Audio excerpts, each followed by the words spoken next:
Prostate gland বড় হয়ে গেলে কেমন দেখা যায়, প্রস্রাব আটকায় গেলে কেন আটকায়, এবং ঘন ঘন প্রস্রাব হলে কেন ঘন ঘন প্রস্রাব হয়, সেই কারণগুলো ব্যাখ্যা করবো।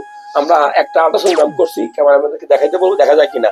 এই হলো প্রস্টেট গ্ল্যান্ড, এটা হলো প্রস্রাবের থলি। এটা আবুল কাশেম নামে একটা পেশেন্টের আজকে আমরা আল্ট্রাসাউন্ড করছি। কমপ্লেন ছিল যে তার প্রস্রাব ক্লিয়ার হয় না, প্রস্রাব করে উঠে দাঁড়াইলে আমার প্রস্রাব রয়ে গেছে বলে মনে হয়, কিন্তু প্রস্রাব করতে যায় আর প্রস্রাব হয় না, অথবা তার প্রস্রাবটা ধরার সাথে সাথে তাকে ওয়াশরুমে যেতে হয়। কেন জানেননি? এই যে প্রস্টেট গ্ল্যান্ডটা না, এটা আমরা মাপছি, এটা 36 এর উপর আসছে, 36 ml এর উপর আসছে। নর্মালি এটা 27 ml এর নিচে থাকার কথা। যদি যেমন যাদের বয়স 20-25 এটা মাপলে 8-10 এরকম হবে, ক্লিয়ার প্রস্রাব হয়।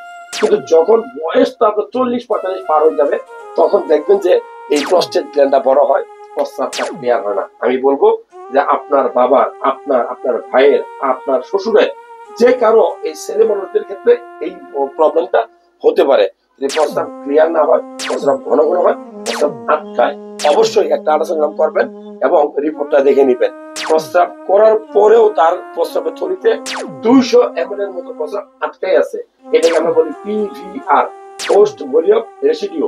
যাই হোক, যারা ভিডিওটা দেখলেন যদি ভালো লাগে শেয়ার করবেন।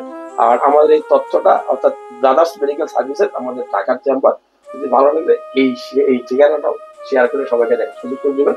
আল্লাহ হাফিজ।